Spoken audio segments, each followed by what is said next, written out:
तो क्या हाल चाल स्टूडेंट, स्वागत है आप सभी का हमारे यूट्यूब चैनल में। स्टूडेंट, आज हम डिस्कस करने जा रहे हैं डे 2, जो हमारे पास फास्ट ट्रैक रिवीजन मोड था। हमने स्टार्ट किया साइंस का फास्ट ट्रैक रिवीजन मोड। इसमें आज हमने डे 1 कंप्लीट कर लिया था। आज हमारा डे 2 है और इस डे 2 के अंदर हम क्या देखेंगे, हम इस चैप्टर के आज डे 2 में हम पहला चैप्टर जो हमारा था अम्ल क्षार लवण, वो हमारा डे 2 है, तो आज हम उसको डिस्कस करेंगे। रासायनिक अभिक्रिया एवं समीकरण पहला जो डे 1 था उसमें हमने डिस्कस किया है। तो अगर आपने डे 1 नहीं देखा है तो उसको ज़रूर देखें, वहाँ पे आपको कंप्लीट चैप्टर मिला है। आपको सिर्फ 10-15 मिनट में आपका चैप्टर कंप्लीट हो जाएगा। आज हम स्टार्ट करने हैं डे 2। डे 2 में हम अम्ल क्षार लवण के इंपॉर्टेंट टॉपिक्स देखेंगे, उसके प्रीवियस ईयर क्वेश्चन और इंपॉर्टेंट क्वेश्चन के बारे में डिस्कस करेंगे। तो चलिए स्टार्ट करते हैं। तो आज स्टूडेंट, आज हम डे 2 में पढ़ेंगे अम्ल क्षार लवण, ठीक है। तो अम्ल क्षार लवण को हम इंग्लिश में कहते हैं acid, based and salt. Acid क्या होता है, चलिए देख लेते हैं, जल्दी जल्दी डिस्कस करेंगे क्योंकि कम टाइम में ज़्यादा सिलेबस हमें कवर करना है, तो इसके लिए हम जल्दी जल्दी थोड़ा बढ़ेंगे। तो एसिड क्या होता है, ऐसा पदार्थ जो स्वाद में खट्टा होता है वो एसिड होता है, या फिर इसकी एक पहचान होती है जो नीले लिटमस को लाल कर देता है, वो भी अम्ल होता है। और याद रखना है कि आर्हेनियस एक वैज्ञानिक है। आर्हेनियस ने बताया था कि ऐसा पदार्थ जो जल में मिलाने पे H+ आयन देता है उसको हम कहते हैं अम्ल, ठीक है। तो ये आपके पास 3 डेफिनेशन है, ठीक है। जो स्वाद में खट्टा होता है, नीले लिटमस को लाल कर देता है और जलीय विलयन में H+ आयन देता है, उसको हम कहेंगे अम्ल। प्रबल अम्ल अगर आपसे पूछेगा तो हाइड्रोक्लोरिक अम्ल HCl, H2SO4 सल्फ्यूरिक अम्ल और HNO3 मतलब नाइट्रिक अम्ल, ठीक है। दुर्बल अम्ल पूछेगा तो एसिटिक अम्ल CH3COOH, लैक्टिक अम्ल ये हमारे पास दही में होता है, और ऑक्जेलिक अम्ल ये हमारे पास टमाटर के अंदर होता है, ठीक है। सांद्र अम्ल क्या होता है, जिसमें अम्ल ज़्यादा हो पानी कम हो, ठीक है, तो उसको हम सांद्र कहेंगे। और तनु क्या होता है, जिसमें अम्ल की मात्रा कम होती है और पानी की मात्रा ज़्यादा होती है, ठीक है। इसी प्रकार से हमारे पास क्षारक है। तो क्षारक स्टूडेंट क्या होता है कि जो पदार्थ हमारे पास स्वाद में कड़वा होता है वो क्षार होता है। जो लाल को नीला करता है, याद रखना है कि अम्ल जो होता है नीले को लाल करता है, बट जो क्षार होता है क्षारक, वो लाल को नीला कर देता है। और जो जल में मिलाने पे OH- देता है, ये हमें आर्हेनियस ने बताया था। किसने? आर्हेनियस ने। तो आर्हेनियस के अनुसार जो OH- देता है वो क्षारक होता है, जो H+ देता है वो अम्ल होता है। चलिए देख लेते हैं। प्रबल क्षारक पूछेगा तो sodium hydroxide NaOH, potassium hydroxide KOH।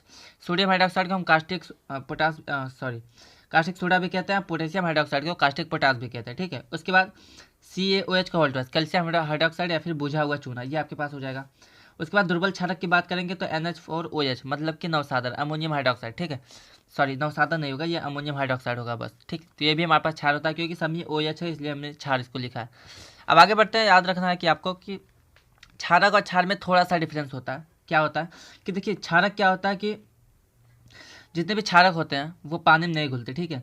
तो जो क्षार हमारे पास जल में घुल जाता है, ठीक है, जल में घुलने से जो क्षारक होता है उसी को हम क्षार कहते हैं, ठीक। जैसे कि sodium hydroxide, caustic soda, caustic potash और मिल्क ऑफ मैग्नीशियस को कहते हैं MgOH का होल ट्वाइस, ठीक है। इसको हम इनो में या फिर सोडा जी, जब हमें एसिडिटी होती है वहाँ पे यूज़ करते हैं, तो इसको हम एंटासिड के रूप में यूज़ करते हैं, ठीक है। अगर आपसे पूछेगा कि एंटासिड के रूप में कौन सा पदार्थ यूज़ किया जाता है, उसका फॉर्मूला बताइए, तो आपको लिखना है मिल्क ऑफ मैग्नीशिया या फिर मैग्नीशियम हाइड्रोक्साइड MgOH का होल ट्वाइस। इसको मिल्क ऑफ मैग्नीशिया कहते हैं। और एसिडिटी होने पे सॉरी, हाँ, जब हमारे अंदर अम्ल की मात्रा बढ़ जाती है, अम्लता होती है मतलब एसिडिटी होती है, तो वहाँ पे इसका यूज़ करते हैं, ठीक। आगे बढ़ते हैं। तो यहाँ पे लिखा है कि जो जितने भी क्षारक होते हैं वो जल में नहीं घुलते, ठीक है। तो जो जल में घुल जाते हैं वो हमारे पास क्षार होते हैं। तो सभी क्षारक जल में घुलनशील नहीं होते, ठीक है, मैंने आपको बताया। जो क्षार घुल जाता है उसको हम क्षार क्षार जो क्षारक जल में घुलेगा उसको क्षार कहेंगे। वही चीज़ यहाँ लिखा है कि सभी क्षार क्षारक होते हैं, ठीक है। जितने भी क्षार होते हैं क्षारक होते हैं, परंतु सभी क्षारक क्षार नहीं होते। वही क्षारक क्षार होंगे जो हमारे पास जल में घुल जाते हैं।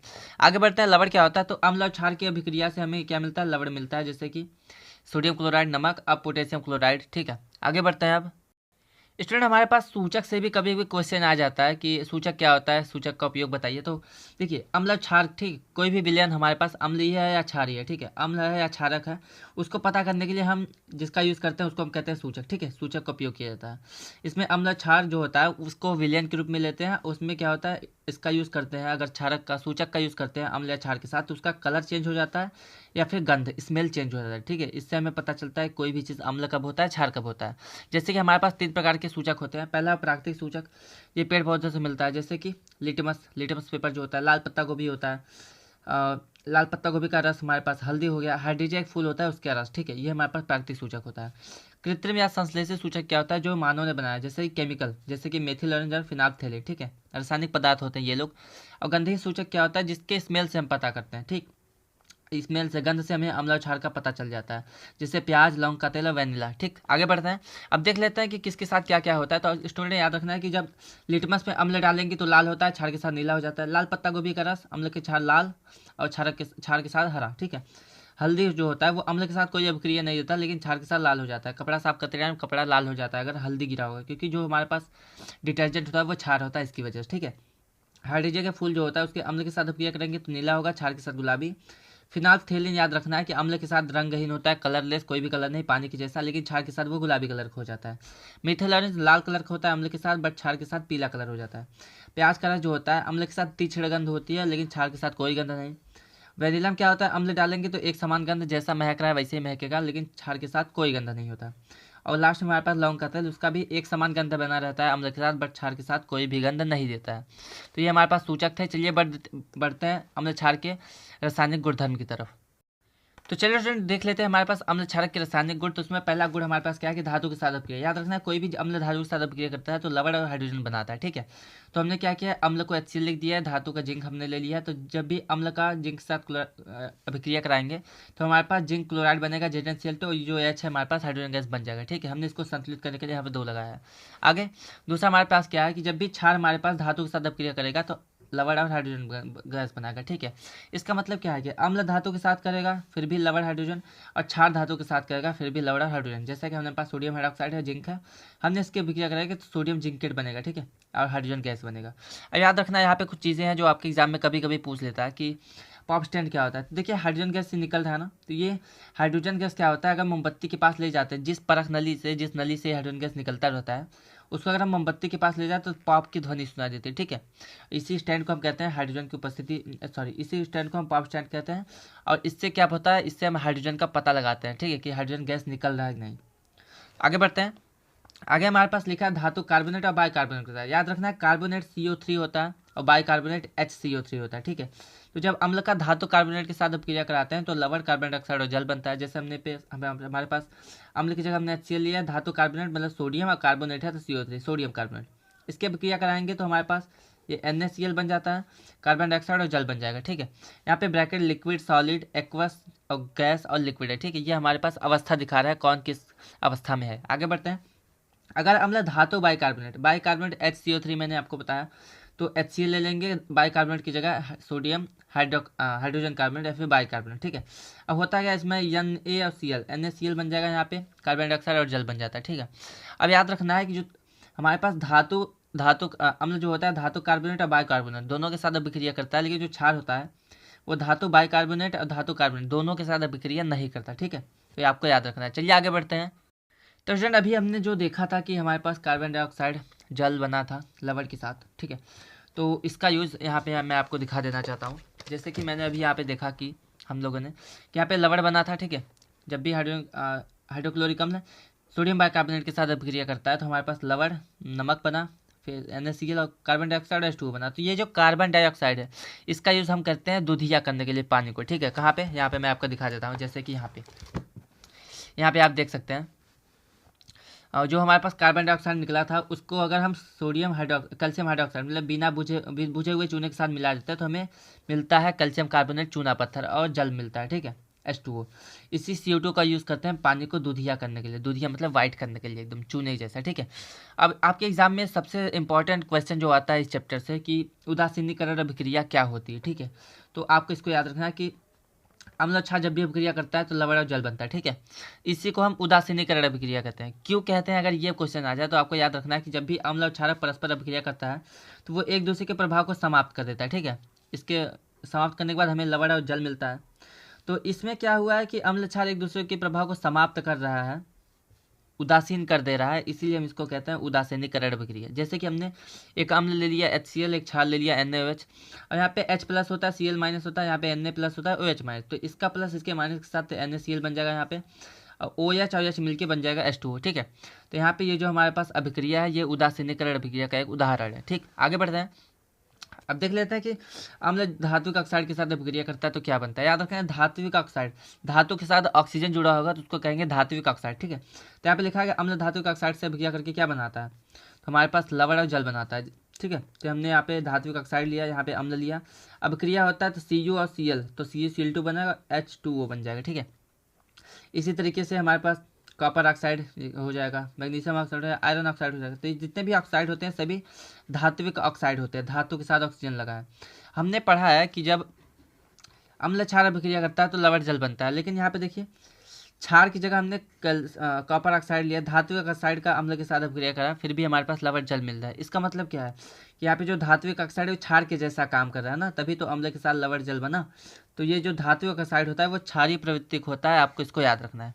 इसी तरीके से अगर हम यहाँ पे क्या करें कि अधात्विक ऑक्साइड ले, ठीक है, अधात्विक ऑक्साइड क्या होता है कि अधातु के साथ ऑक्सीजन आ जाए, तो अधात्विक ऑक्साइड मतलब कि कोई भी अधातु, मान लेते हैं हमारे पास कार्बन, ठीक है कार्बन है, तो अगर हम कार्बन डाइऑक्साइड लेते हैं तो अधात्विक ऑक्साइड होता है। इसका अगर हम क्षार के साथ अभिक्रिया कराते हैं CaOH को होल ट्वाइस कैल्शियम हाइड्रोक्साइड के साथ, तो हमारे पास यहाँ पे भी लवण और जल बनता है, ठीक है, लवण और जल बनता है दोनों।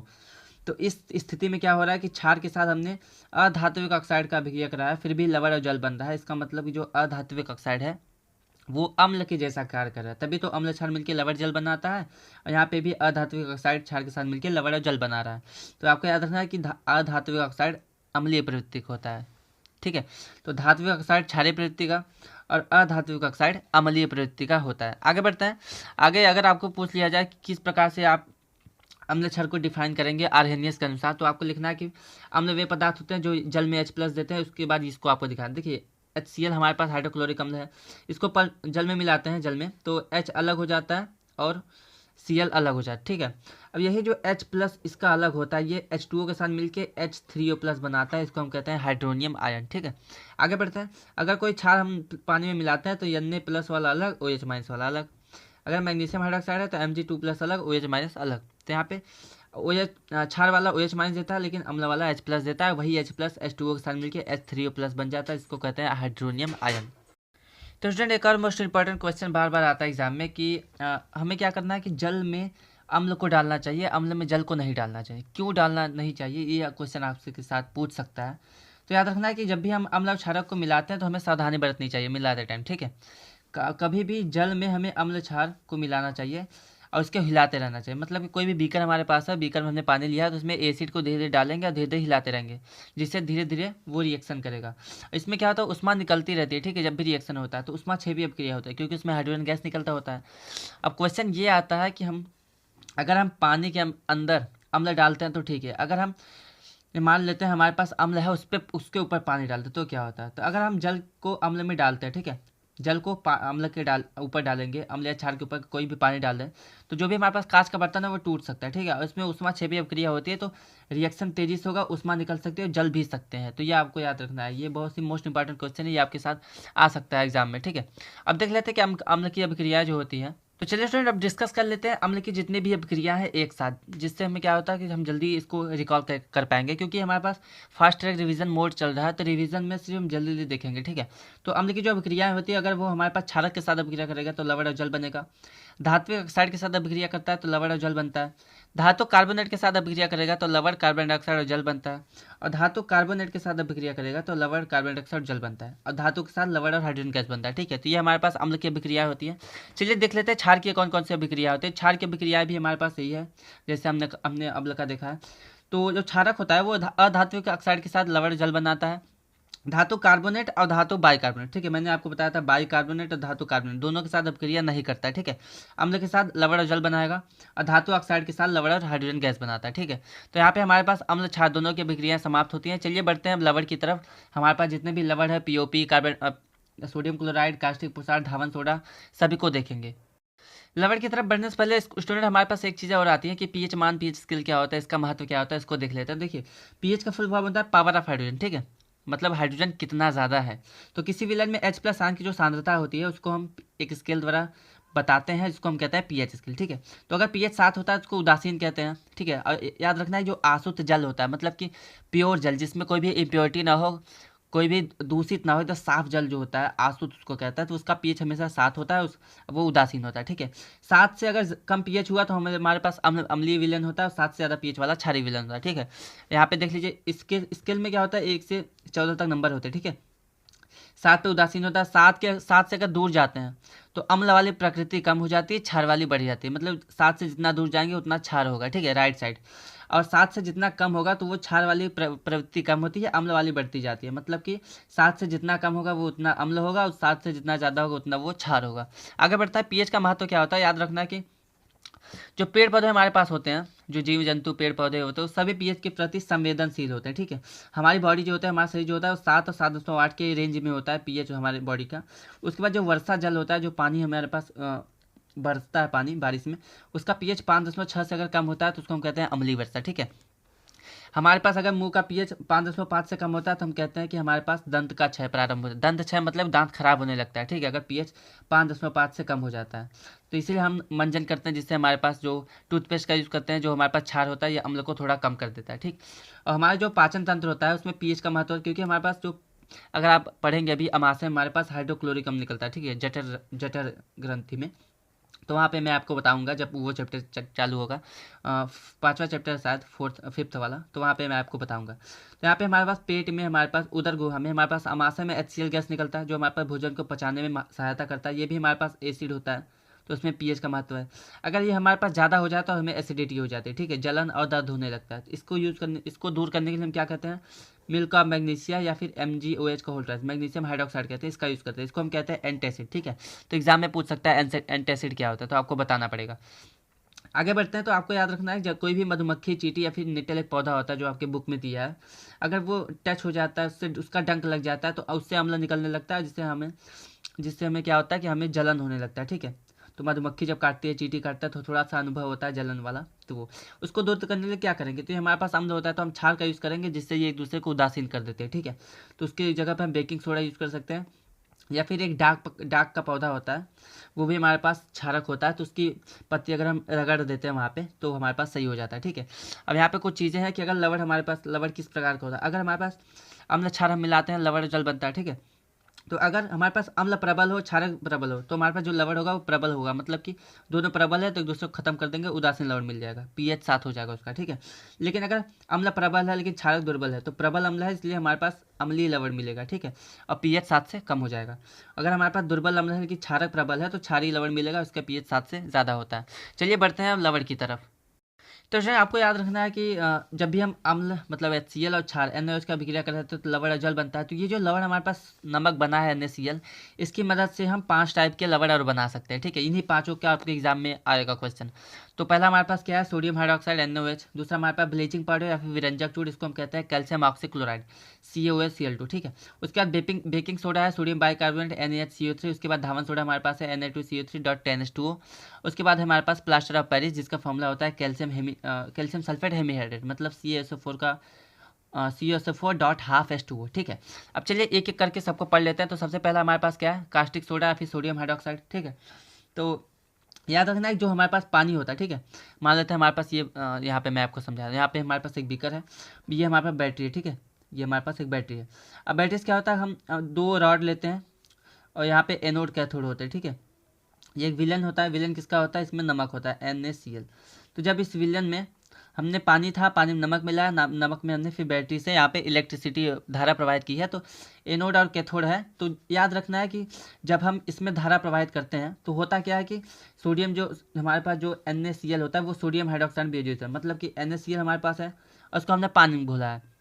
तो जब इसमें धारा प्रवाहित करते हैं तो सोडियम कास्टिक सोडा बनता है, सोडियम हाइड्रोक्साइड, क्लोरीन गैस बनता है और हाइड्रोजन गैस बनता है। ठीक है, जो क्लोरीन गैस होता है वो कहाँ जाता है, वो एनोड की तरफ चला जाता है, और हाइड्रोजन गैस कैथोड की तरफ। ठीक है, और जो हमारे पास सोडियम हाइड्रोक्साइड है वो कैथोड की तरफ जमा हो जाता है। ठीक, तो यहाँ पे हमने लिखा है कि सोडियम हाइड्रोक्साइड के जलीय विलयन में विद्युत धारा प्रवाहित करने पर जब वियोजित होकर सोडियम हाइड्रोक्साइड उत्पन्न करता है, इस प्रक्रिया को हम क्या कहते हैं, क्लोर क्षार प्रक्रम, क्योंकि यहाँ पे क्लोरीन बन रहा है ठीक है।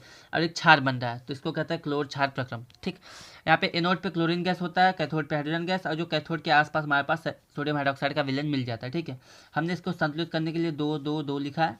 अब ब्रैकेट में इसका जलीय विलयन एक्वस है, हमारे पास लिक्विड द्रव है, ये हमारे पास जलीय विलयन में है, ये गैस में है, ये गैस में है। ठीक है, इस तरीके से हमारे पास है। इसका उपयोग देख लेते हैं। तो हाइड्रोजन गैस का उपयोग क्या होता है, ईंधन के रूप में करते हैं।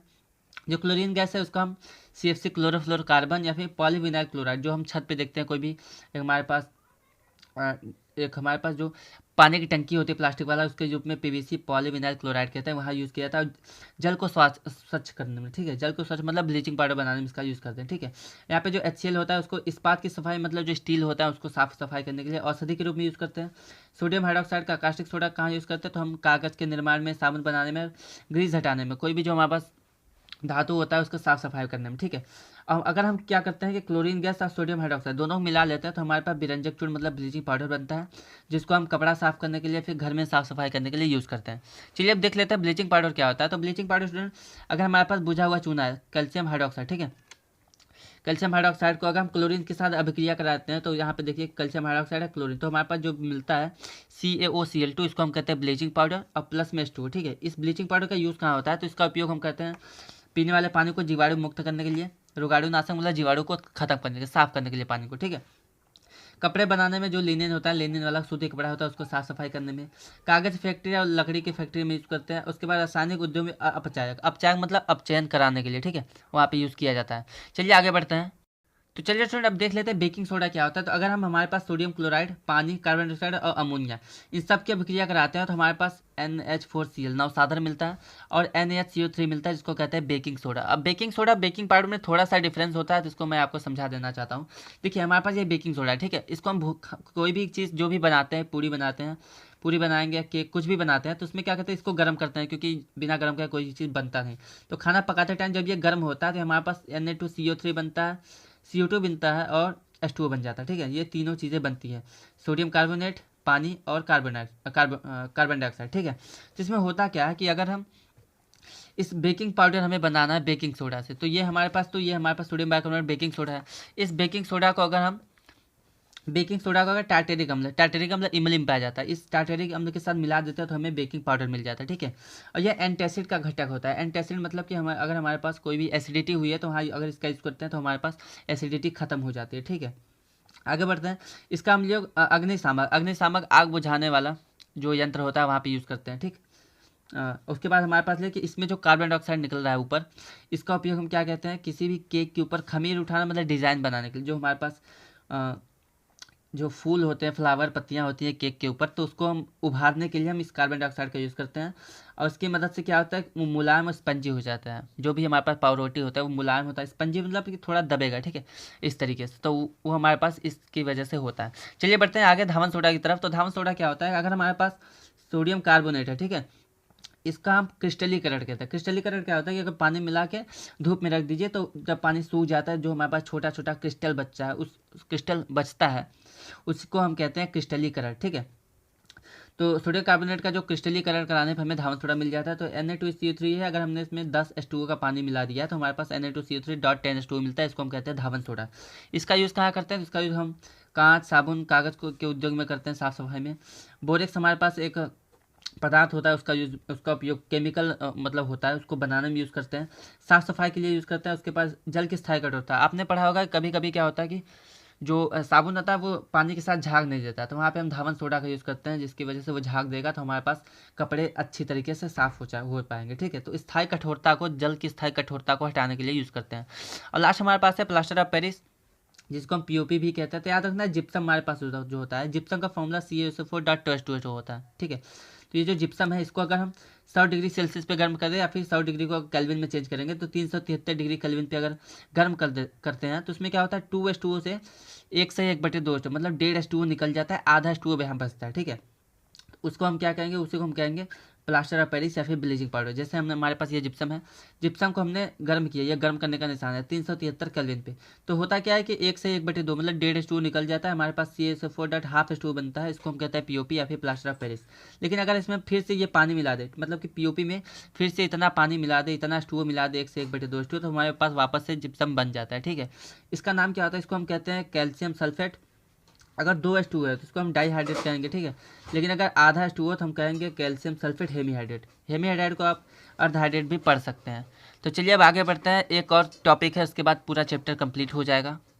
तो फ्रेंड चलिए देख लेते हैं पीओपी का उपयोग कहाँ कहाँ होता है। तो डॉक्टर अगर हड्डी टूटी हुई होती है, ठीक है, तो टूटी हुई हड्डियों को जोड़ने के लिए हम पीओपी का यूज़ करते हैं, ठीक है, हड्डी को जोड़ने के लिए। उसके बाद खिलौना बनाने या सजावट के सामान के लिए इसका यूज़ करते हैं। और किसी भी सतह को चिकना बनाने के लिए, चिकना मीन्स कि आपने देखा होगा दीवार पे पुट्टी मारी जाता है, जो पुट्टी होता है वही पीओपी होता है, तो उसको चिकना बनाने के लिए हम इसका उपयोग करते हैं, ठीक है।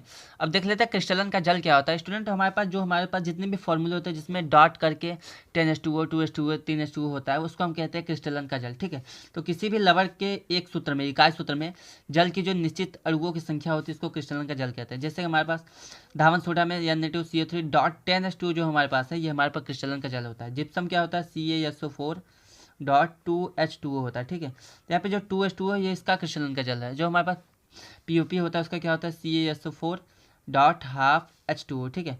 तो यहाँ पे आधा H2O जो है वो हमारे पास क्रिस्टलन का जल है, ठीक है। तो ये जो H2O अलग से डॉट करके लगा होता है उसको हम कहते हैं क्रिस्टलन का जल।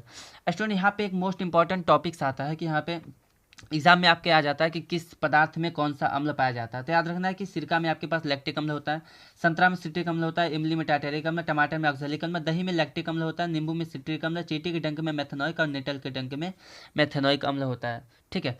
तो ये इतनी चीज़ें हैं, आपको अम्ल को जो प्रमुख अम्ल है उसको याद रखना है। तो स्टूडेंट यहाँ पे आपका डे 1, ठीक है, डे 1 तो कंप्लीट हमने किया था। यहाँ पे आपका जो डे 2 है वो भी हमारे पास कंप्लीट हो चुका है। तो अगर स्टूडेंट आपको इससे रिलेटेड कोई भी क्वेरी हो, कोई भी क्वेश्चन हो तो हमें कमेंट में पूछ सकते हैं। और अगर आपको वीडियो पसंद आया तो चैनल को सब्सक्राइब करें, वीडियो को लाइक करें, शेयर करें, दोस्तों के साथ भेजें जिससे उनको भी कुछ ना कुछ फ़ायदा हो। और चैनल को सब्सक्राइब करना ना भूलें, क्योंकि इसी तरीके से हम रोज़ एक दिन में 2 वीडियो लाएंगे, जिससे भी एक हफ्ते में अगर आपने कुछ नहीं पढ़ा तो कंप्लीट तैयारी होगी। अब पढ़ा है तो ये आपका रिवीजन का बेस्ट मेथड है। यहाँ पे जो रिवीजन मोड है वो आपके लिए 7 दिन तक प्रोवाइड किया जाएगा। 7 दिन में पूरा चैप्टर कंप्लीट होगा। एक दिन में 2 चैप्टर मतलब 13-14 चैप्टर हमारे पास 7 दिन में कंप्लीट हो जाएंगे। तो स्टूडेंट चैनल को सब्सक्राइब कर लें, और जितने भी क्वेश्चन पेपर है मैंने आपके लिए प्रोवाइड किया है अपने चैनल पर, तो क्वेश्चन पेपर जाकर जरूर देखें। चलिए फिर मिलते हैं अगले वीडियो में डे 3 के साथ। तब तक के लिए धन्यवाद।